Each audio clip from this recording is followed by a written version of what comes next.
ओम नमो भगवते वासुदेवाय। स्वागत है आपका हमारे चैनल पर। आज के इस वीडियो में हम सुनाएंगे श्रीमद् भगवत गीता सार का 15वां अध्याय और 15वें अध्याय का महात्म। 15वें अध्याय को पढ़ने से सुनने से हमें कौन से पुण्य फल की प्राप्ति होती है, ये हम 15वें अध्याय की महात्म में जानेंगे। श्रीमद् भगवत गीता एक ऐसी अमृत धारा है जो कि कलयुग के प्राणियों के लिए अति आवश्यक है पढ़ना और सुनना। एक एक शब्द भगवान श्री कृष्ण के मुख से निकला हुआ हमें जीवन की राह दिखाता है। तो बड़ी ही श्रद्धा से, प्रेम से इस कथा का श्रवण करिए और कोशिश करिए कि इस कथा पर जो भी बताया गया है उसको अपने जीवन में आप उतार सकें।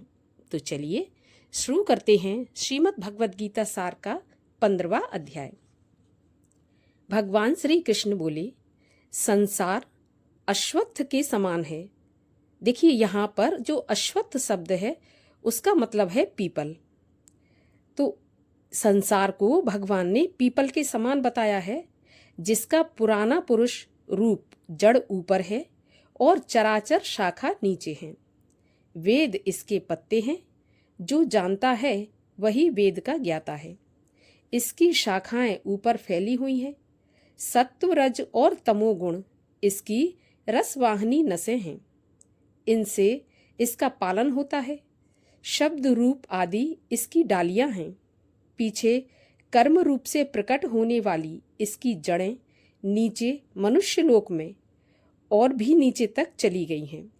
पर अश्वत्थ का यह रूप, इसका आदि, अंत और आकार संसारी प्राणी के ध्यान में नहीं आता, तथापि इसकी जड़ बहुत गहरी है। ऐसे इस पीपल को वैराग्य रूपी दृढ़ शस्त्र से काटकर वह स्थान ढूंढना चाहिए जहाँ से फिर लौटना नहीं पड़ता, और साथ ही यह विचारना चाहिए कि जिसमें वह पुरातन प्रवृत्ति उत्पन्न हुई है उसी आदि पुरुष की शरण हूँ।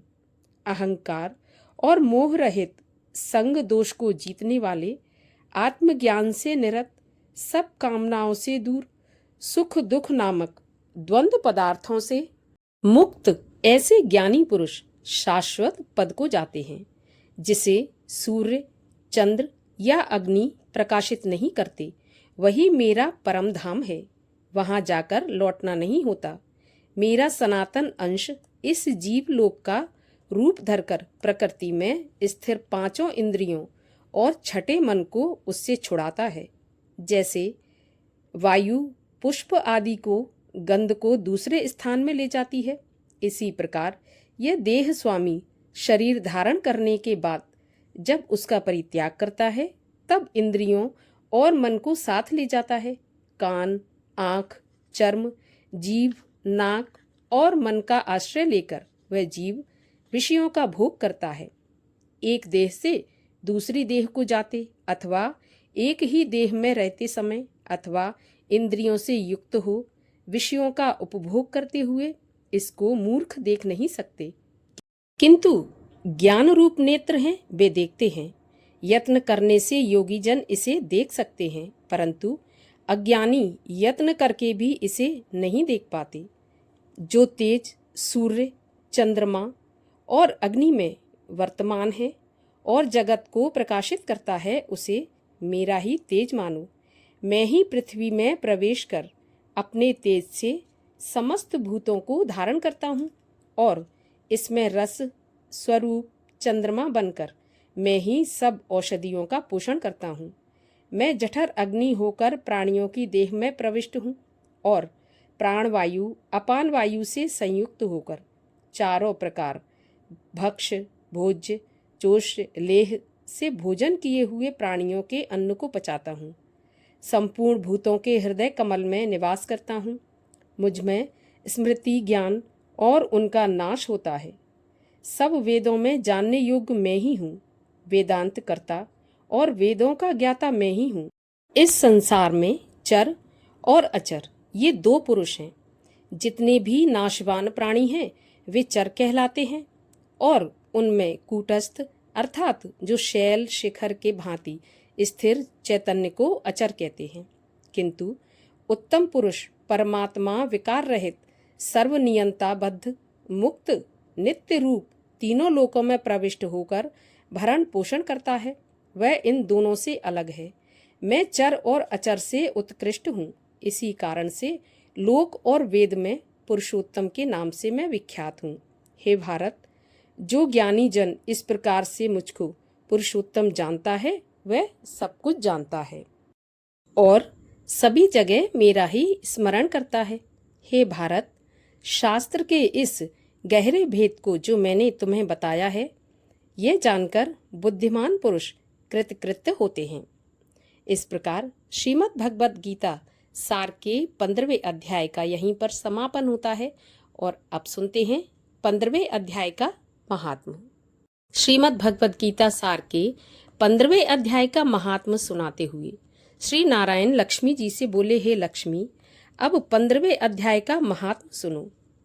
उत्तर देश में एक नरसिंह नाम का राजा था और उसका सुभग नाम का एक मंत्री था। राजा को अपने मंत्री पर बहुत भरोसा था, परंतु मंत्री के मन में कपट भरा था। मंत्री चाहता था कि राजा को मारकर वह राज्य करे। इसी प्रकार सोचते सोचते कुछ समय व्यतीत हुआ और एक दिन उसने राजा और नौकरों चाकरों सहित, जब राजा सो रहा था, तब मंत्री ने उस नौकरों को और राजा को मारकर खुद राज्य करने लगा। राज्य करते करते बहुत समय व्यतीत हो गया।